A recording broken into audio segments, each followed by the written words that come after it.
कोई मस्जिद में एक बकरा बलि देने लाया गया। वह अत्यंत दुर्बल, बूढ़ा और मरने ही वाला था। उस समय मालेगांव के फ़कीर पीर मोहम्मद उर्फ बड़े बाबा भी बाबा के समीप ही खड़े थे। बाबा ने उन्हें बकरा काटकर बलि चढ़ाने को कहा। श्री साईं बाबा बड़े बाबा का आदर किया करते थे, इस कारण वह सदैव उनके दाहिनी ओर ही बैठा करते थे। सबसे पहले वह ही चिलम पीते और फिर बाबा को देते, बाद में अन्य भक्तों को।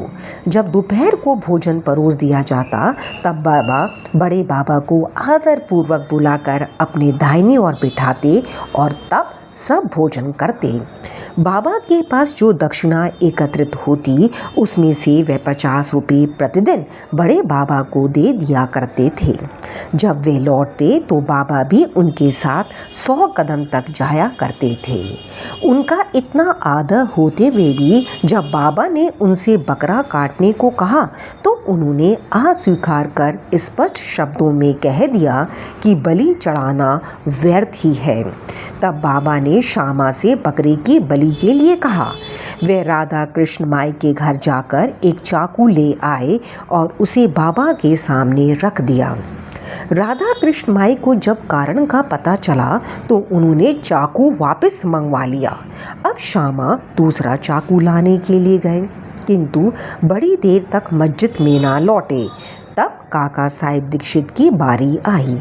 वह सोना सच्चा तो था, परंतु उसको कसौटी पर कसना भी अत्यंत आवश्यक था। बाबा ने उनसे चाकू लाकर बकरा काटने को कहा। वे साटे वाड़े से एक चाकू ले आए और बाबा की आज्ञा मिलते ही काटने को तैयार हो गए। उन्होंने पवित्र ब्राह्मण वंश में जन्म लिया था और अपने जीवन में वे बलि कृत्य जानते ही ना थे। यद्यपि हिंसा करना निंदनीय है, फिर भी वे बकरा काटने के लिए उद्यत हो गए।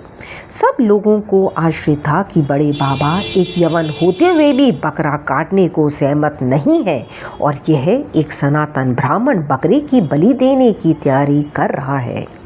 उन्होंने अपनी धोती ऊपर चढ़ा, फेंटा कस लिया और चाकू लेकर हाथ ऊपर उठाकर बाबा की अंतिम आज्ञा की प्रतीक्षा करने लगे। बाबा बोले, अब विचार क्या कर रहे हो? ठीक है, मारो। जब उनका हाथ नीचे आने ही वाला था तब बाबा बोले, ठहरो, तुम कितने दुष्ट हो। ब्राह्मण होकर तुम बकरे की बलि दे रहे हो। काका साहिब चाकू नीचे रखकर बाबा से बोले, आपकी आज्ञा ही हमारे लिए सब कुछ है, हमें अन्य आदेशों से क्या।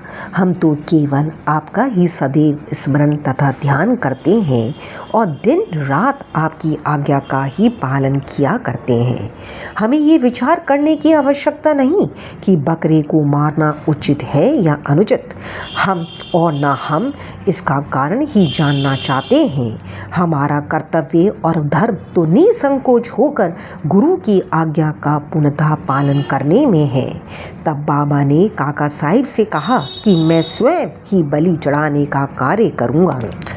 तब ऐसा निश्चित हुआ कि तकिए के पास जहाँ बहुत से फ़कीर बैठते हैं वहाँ चलकर इसकी बलि देनी चाहिए।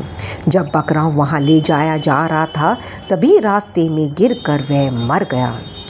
भक्त 3 प्रकार के हैं, उत्तम, मध्यम और साधारण। प्रथम श्रेणी के भक्त वह हैं जो अपने गुरु की इच्छा पहले से ही जानकर अपना कर्तव्य मानकर सेवा करते हैं। द्वितीय श्रेणी के भक्त वह हैं जो गुरु की आज्ञा मिलते ही उसका तुरंत पालन करते हैं। तृतीय श्रेणी के भक्त वह हैं जो गुरु की आज्ञा सदैव टालते हुए पग पग पर त्रुटि क्या करते हैं। भक्तगण यदि अपनी जागृत बुद्धि और धैर्य धारण कर दृढ़ विश्वास स्थिर करे तो निसंदेह उनका आध्यात्मिक ध्येय उनसे अधिक दूर नहीं है। श्वास उच्छ्वास का नियंत्रण, हठ योग या अन्य कठिन साधनाओं की कोई आवश्यकता नहीं है। जब शिष्य में उपयुक्त गुणों का विकास हो जाता है और जब अग्रिम उपदेशों के लिए भूमिका तैयार हो जाती है तभी गुरु स्वयं प्रकट होकर उसे पूर्णता की ओर ले जाते हैं। ओम साईं राम।